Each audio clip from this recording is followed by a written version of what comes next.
Edward Reynolds had everything money could buy. Luxury cars, mansions decorated with golden lights, and a Christmas Eve party where champagne flowed like water.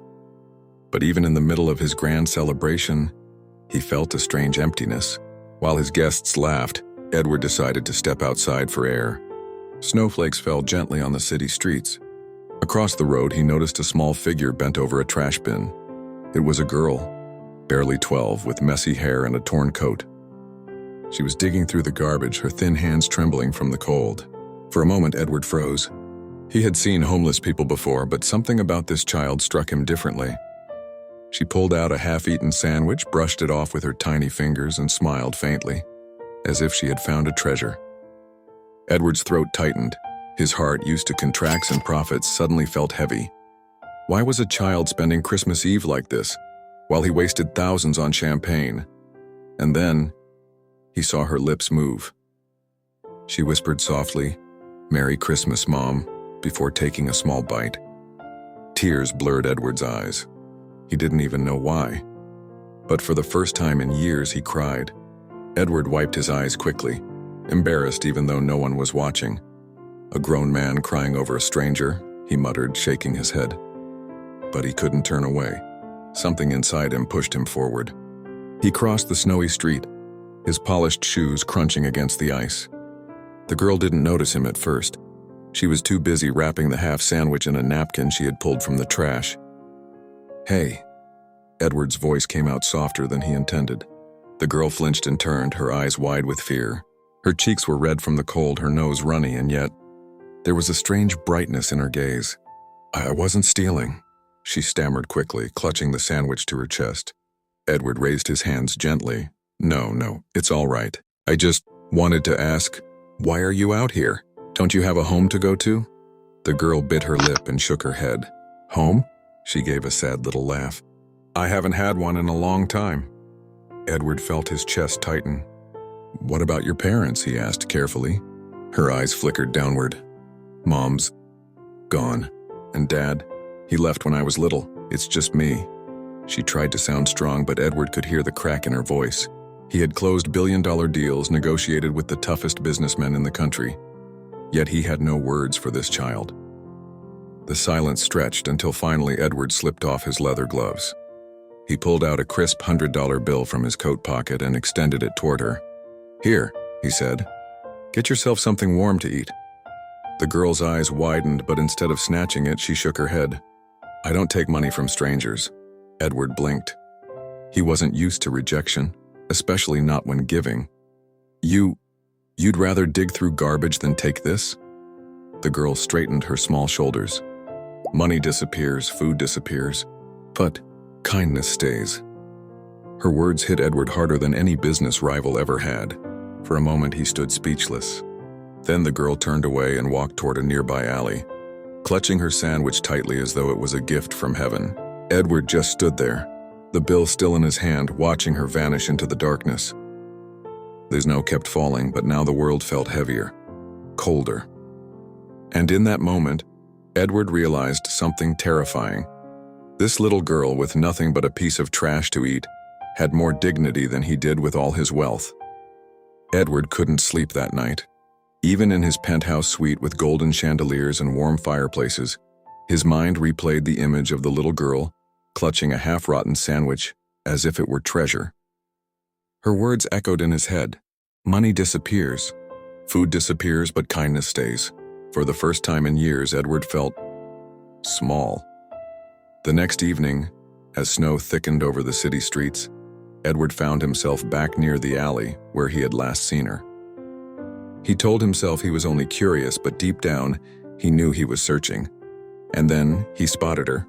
She was dragging a plastic bag behind her, stopping at trash bins, sometimes crouching to pick up scraps. Her tiny hands were red from the cold, her coat ripped at the sleeve. She hummed softly to herself as though to keep away the silence. Edward's heart twisted. He kept his distance, afraid of scaring her again, but determined not to lose sight of her. After nearly half an hour, she slipped through a gap between two old buildings. Edward hesitated, then followed. The path led to a hidden courtyard behind abandoned shops. There, beneath a broken fire escape, lay a small cardboard shelter, Layers of flattened boxes, ragged blankets, and a few empty bottles surrounded it. This was her home. Edward froze, his breath misting in the icy air. Inside the cardboard hut, the girl carefully placed her bag of scraps as if she were organizing groceries in a kitchen. She pulled out a stale roll, a bruised apple, and the remains of yesterday's sandwich. Then, to Edward's shock, she set aside a piece of bread and wrapped it carefully in plastic. She whispered to herself almost like a prayer. "Tomorrow, maybe I'll give this to Mrs. Green. She gets hungrier than me sometimes." Edward's throat tightened. She was saving food not for herself, but for another homeless person. He had lived his life hoarding wealth, locking it away in vaults and investments. Yet here was a starving child, sharing from her nothingness. A lump rose in his chest. He wanted to step forward, reveal himself, offer her shelter, food, a chance at life. But something stopped him. Maybe it was pride, maybe fear of being rejected again. Instead, he quietly placed the $100 bill he still carried on a dry corner near her shelter. Then, as silently as he had come, he stepped back into the shadows. The girl never noticed him. That night, Edward sat in his limousine staring at the city lights. His chauffeur glanced at him in the rearview mirror. "Sir, are you all right? You look troubled." Edward's lips parted, but the words that came out weren't the ones he expected. "Tell me, do you believe a single child can change a man's heart?" The chauffeur gave a confused smile. "If the child is honest enough, maybe, sir." Edward leaned back, his mind made up. Tomorrow, he wouldn't just watch. Tomorrow, he would act. The next morning, Edward rose earlier than usual. The city was still buried under fresh snow, Christmas lights twinkling faintly in the distance. For years, Christmas had meant expensive gifts, charity galas, and meaningless parties. But this year, something felt different. He asked his driver to take him not to the office, not to the stock exchange, but to the alley. "Sir, this isn't a safe area." The driver hesitated. Edward simply said, "Just wait here." Clutching a small bag from a bakery, Edward stepped into the cold streets. His shoes crunched against the snow as he retraced the path from the night before. There she was. The little girl, Lila, was crouched near a trash bin, shaking an empty soda can to check if any drops remained. Her fingers trembled, but her eyes still carried that strange spark of determination. Edward's heart ached. He cleared his throat softly. "Good morning." Lila startled, spinning around. Her eyes widened when she saw him. "You again," she muttered, half suspicious, half curious. Edward smiled gently and held up the bakery bag.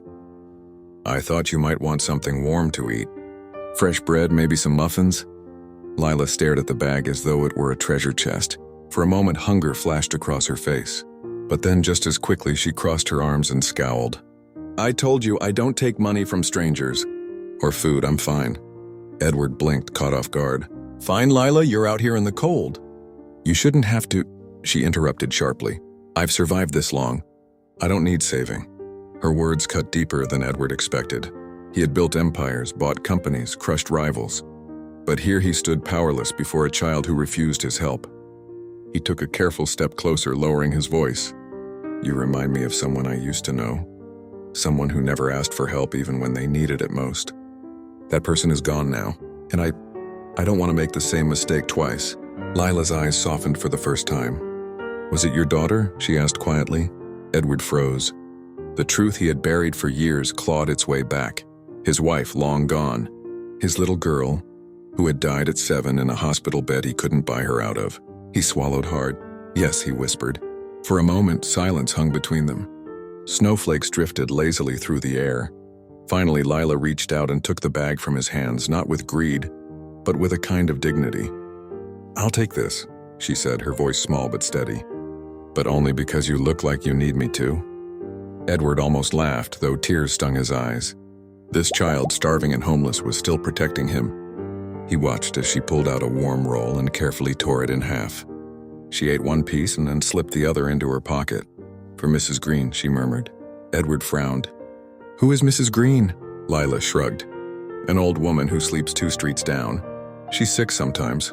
I give her food when I can." Edward stared at her in disbelief. Even with nothing, she gave away something. That night, when Edward returned to his mansion, he didn't pour himself brandy or check his stock reports. Instead, he sat by the window staring at the snow, thinking of a little girl who tore her bread in half.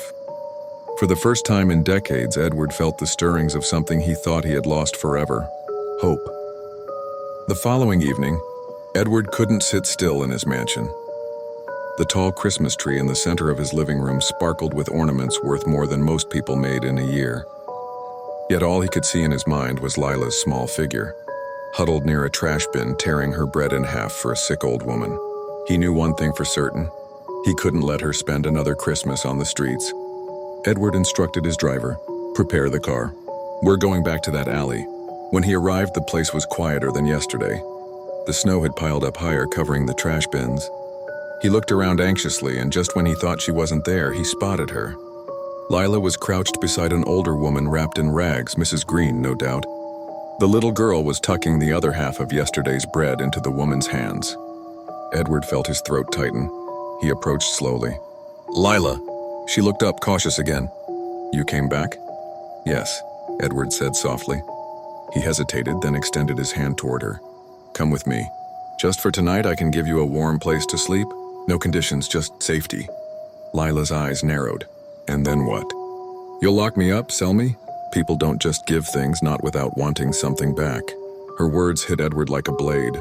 How much had this child seen that she believed kindness was always a trap? He crouched down, eye level with her.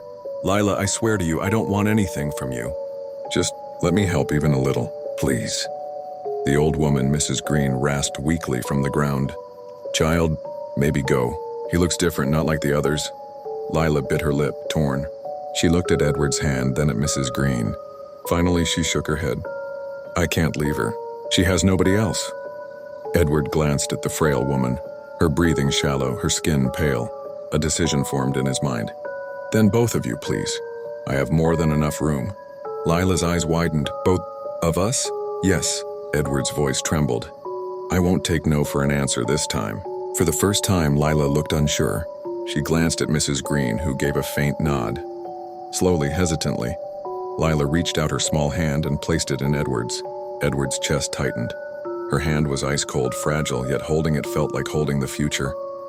That night, for the first time in years, Edward's mansion wasn't empty. The staff gasped when he entered with a ragged child and an old sick woman, but Edward silenced them with one stern look. "Prepare 2 guest rooms. Warm baths, fresh clothes, and food, real food, not scraps. Quickly." Lila clung to Mrs. Green's side nervously, her eyes darting at the golden chandeliers, the marble floors, the towering tree. "This place looks like a palace," she whispered. Edward forced a smile. "It's just a house waiting for life to fill it." Hours later, after Mrs. Green had been taken care of by a doctor Edward had called in, Edward peeked into the guest room where Lila sat. She wore a simple cotton dress the staff had found, her hair brushed for the first time in months. Yet instead of joy, her face was shadowed with suspicion. "You're not going to keep us here forever, are you?" she asked suddenly. Edward froze. "What do you mean?" "My mom said rich people, they always take what they want. They pretend to be kind first." Her voice wavered. She said never to trust them. Edward's breath caught. Her mother? He thought Lila was alone. "Where is your mother now?" he asked gently. For a long time, Lila didn't answer. She just stared out the window, her small fingers gripping the bedsheet tightly. Finally, she whispered one sentence that chilled Edward to the bone. "She told me she'd be back, but it's been 2 years." The next morning, Edward entered the sunlit dining hall. The long oak table was covered with food: pancakes, eggs, warm bread, fresh fruit. Things most children took for granted. But Lila just sat there staring at the plate in front of her. She didn't touch a thing. Edward sat across from her, watching quietly. "You don't like it?" he asked. She shook her head. "It's too much." Her voice was barely a whisper. "Ms. Green and I usually share one piece of bread. I don't know how to eat all this." Edward's chest tightened. "Then take your time," he said softly. "No one will take it away from you here."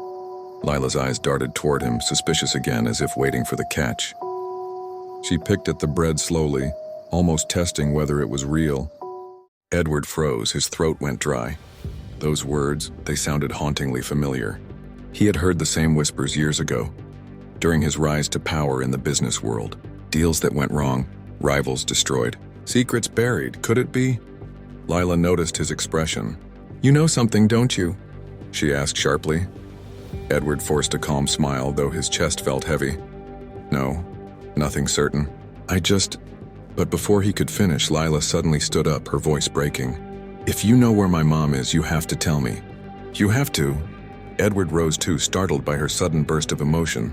"Lila, I don't know where she is, but I promise you this."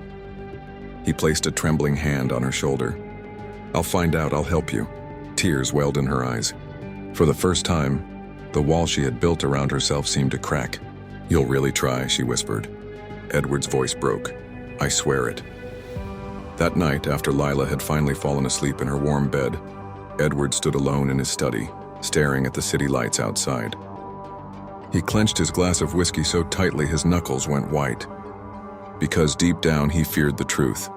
If Clara, the mother Lila spoke of, was the same Clara he remembered from his past, then Edward wasn't just helping Lila. He might have been the very reason her mother disappeared in the first place. Edward barely slept that night. Every time he closed his eyes, Clara's face appeared. Her sharp eyes, her quick words, her defiance when she had stood across a boardroom table years ago. Yes, he remembered her now. Clara wasn't just anyone. She had been an interpreter once, like Lila. Sharp, multilingual, quick to catch lies in translation. But she had also uncovered something she shouldn't have. Something tied to Edward's empire back when it was still built on ruthless deals and broken promises. And then, she had vanished. The next morning, Edward called his most trusted aide, Henry. Henry had been with him for 2 decades, loyal but cautious. "Dig up everything we can on Clara," Edward ordered. Where she lived, where she worked, anyone she crossed. Henry hesitated. "Sir, I thought she was—" "I don't care what you thought," Edward snapped. "Find her now." Henry gave a small nod. "As you wish." Meanwhile, Lila roamed the massive mansion with restless steps. Every room felt like a world she didn't belong to. Paintings worth more than her entire neighborhood. Chandeliers heavier than the roof over her old home. She trailed her fingers across the marble stair rail and whispered almost to herself, "Mom, what were you hiding from?" She entered Edward's study quietly and noticed something strange. A photo frame, tucked away at the back of his bookshelf. She pulled it out and froze. It was an old group picture dated almost 15 years ago. A younger Edward stood in the center, flanked by business associates. And on the far side of the photo, looking uncertain but determined, was her mother. Lila's breath caught. Her mother. Here in Edward's world. That evening at dinner, she confronted him. Her fork clattered against the plate. "You knew her," she said, her voice trembling. "My mother? You knew her." Edward set his glass down slowly. The dining hall seemed to grow colder. "Yes," he admitted finally. "I knew Clara." Lila's eyes filled with hurt and betrayal. "All this time you pretended like you didn't know." "Why?" Edward's chest tightened. "Because I don't know the full truth yet. Because I didn't want to hurt you until I was certain."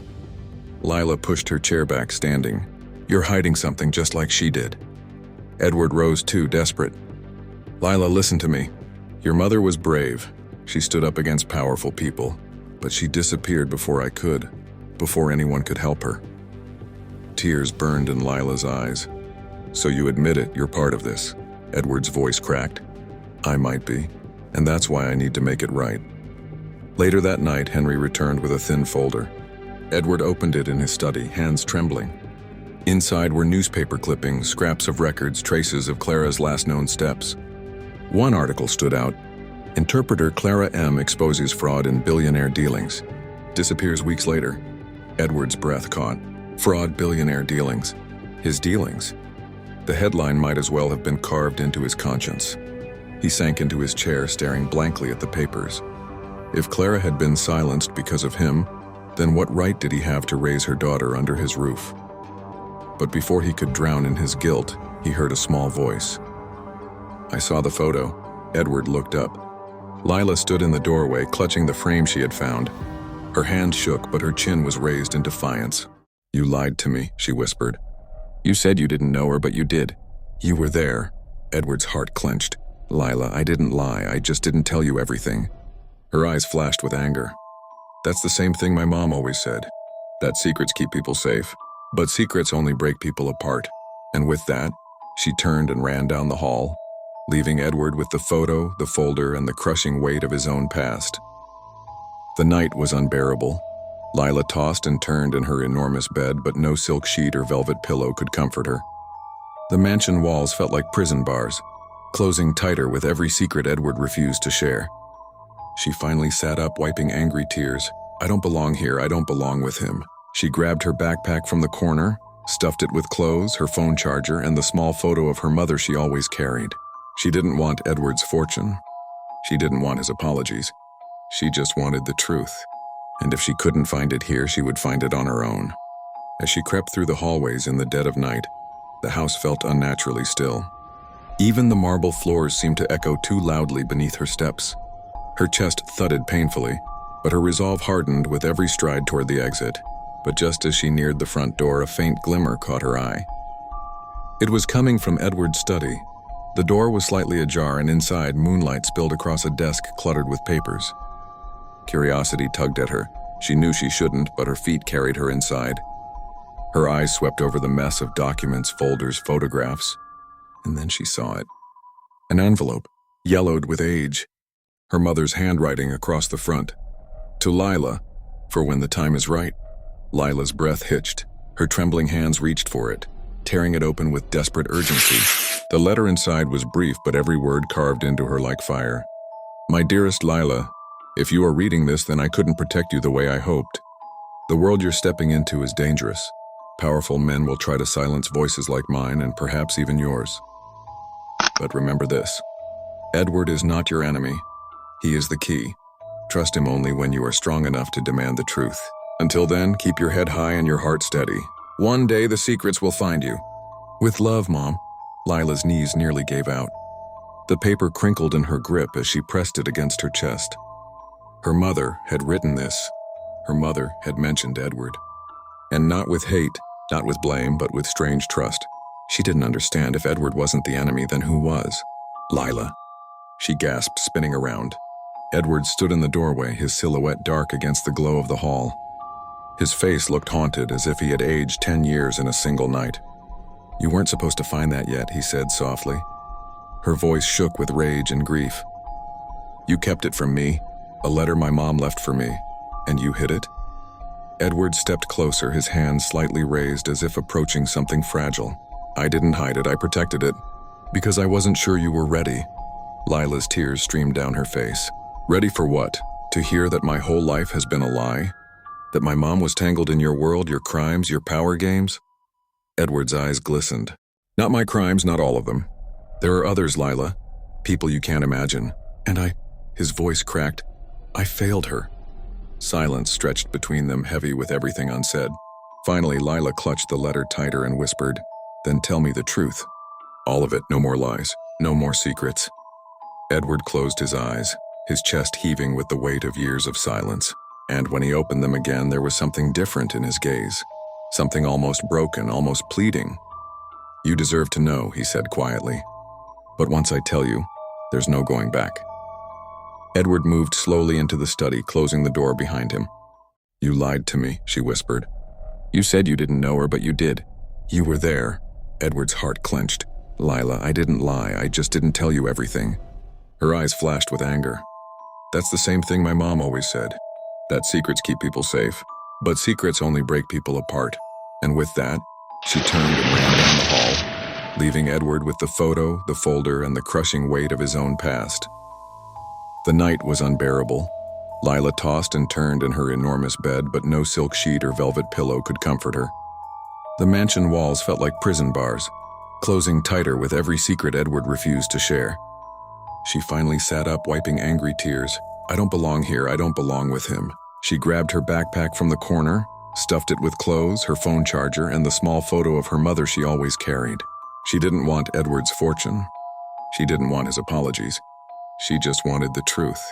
And if she couldn't find it here, she would find it on her own. As she crept through the hallways in the dead of night, the house felt unnaturally still. Even the marble floors seemed to echo too loudly beneath her steps. Her chest thudded painfully, but her resolve hardened with every stride toward the exit. But just as she neared the front door, a faint glimmer caught her eye. It was coming from Edward's study. The door was slightly ajar, and inside, moonlight spilled across a desk cluttered with papers. Curiosity tugged at her. She knew she shouldn't, but her feet carried her inside. Her eyes swept over the mess of documents, folders, photographs, and then she saw it. An envelope, yellowed with age. Her mother's handwriting across the front. To Lila, for when the time is right. Lila's breath hitched. Her trembling hands reached for it, tearing it open with desperate urgency. The letter inside was brief, but every word carved into her like fire. My dearest Lila, if you are reading this, then I couldn't protect you the way I hoped. The world you're stepping into is dangerous. Powerful men will try to silence voices like mine and perhaps even yours. But remember this, Edward is not your enemy. He is the key. Trust him only when you are strong enough to demand the truth. Until then, keep your head high and your heart steady. One day the secrets will find you. With love, Mom. Lila's knees nearly gave out. The paper crinkled in her grip as she pressed it against her chest. Her mother had written this. Her mother had mentioned Edward. And not with hate, not with blame, but with strange trust. She didn't understand. If Edward wasn't the enemy, then who was? Lila. She gasped, spinning around. Edward stood in the doorway, his silhouette dark against the glow of the hall. His face looked haunted, as if he had aged 10 years in a single night. You weren't supposed to find that yet, he said softly. Her voice shook with rage and grief. You kept it from me, a letter my mom left for me, and you hid it? Edward stepped closer, his hands slightly raised as if approaching something fragile. I didn't hide it, I protected it. Because I wasn't sure you were ready. Lila's tears streamed down her face. Ready for what? To hear that my whole life has been a lie? That my mom was tangled in your world, your crimes, your power games? Edward's eyes glistened. Not my crimes, not all of them. There are others, Lila. People you can't imagine. Your mother, she stood against them. And his voice cracked. I failed her. Silence stretched between them, heavy with everything unsaid. Finally, Lila clutched the letter tighter and whispered, Then tell me the truth. All of it, no more lies, no more secrets. Edward closed his eyes, his chest heaving with the weight of years of silence. And when he opened them again, there was something different in his gaze. Something almost broken, almost pleading. You deserve to know, he said quietly. But once I tell you, there's no going back. Edward moved slowly into the study, closing the door behind him. The air grew heavier, as if even the mansion itself knew that a storm of truth was about to break. He stood before Lila, his eyes red-rimmed, his voice grave. Sit, please. But Lila remained standing, her fists clenched around the letter. No, you're going to tell me everything right here, right now. Edward's jaw tightened, then he gave a faint nod. Very well. He leaned against the edge of the desk, his hand brushing over the stack of documents as if searching for strength in the paper itself. Your mother and I, we weren't strangers. Years ago, before you were even born, she worked with me. Not as a maid, not as an employee, but as a partner. Lila's brows furrowed. What do you mean, partner? But it's also a death sentence. The moment this leaves our control, they will know. Lila's heart thundered as she touched the folder. It felt heavier than any weapon. It was proof. It was fire. Her mother's war handed to her at last. The following morning, Lila didn't hide in her room or linger in shadows. She walked into the grand hall, head high, while the household staff whispered in shock. For the first time, she wasn't just the dishwasher's daughter. She was someone with a voice. At the far end of the hall, a dozen men in expensive suits waited. Business partners, investors, pawns of the consortium. They had gathered for yet another meeting, one meant to reinforce Edward's loyalty.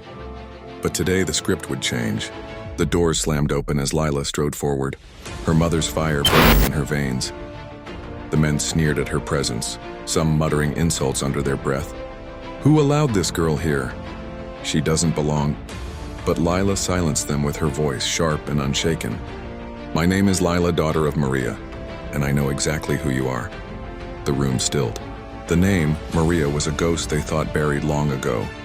Edward watched silently from the corner, his face unreadable. This was her fight now. Lila lifted the leather folder high, letting the men see the damning evidence inside. Your empire is built on blood and betrayal. You killed my mother to silence her, but you failed. Because her voice lives on through me. The men shifted, their smug smiles faltering. One of them, a silver-haired man with cold eyes, leaned forward. You think anyone will believe the words of a servant's child? You're nothing.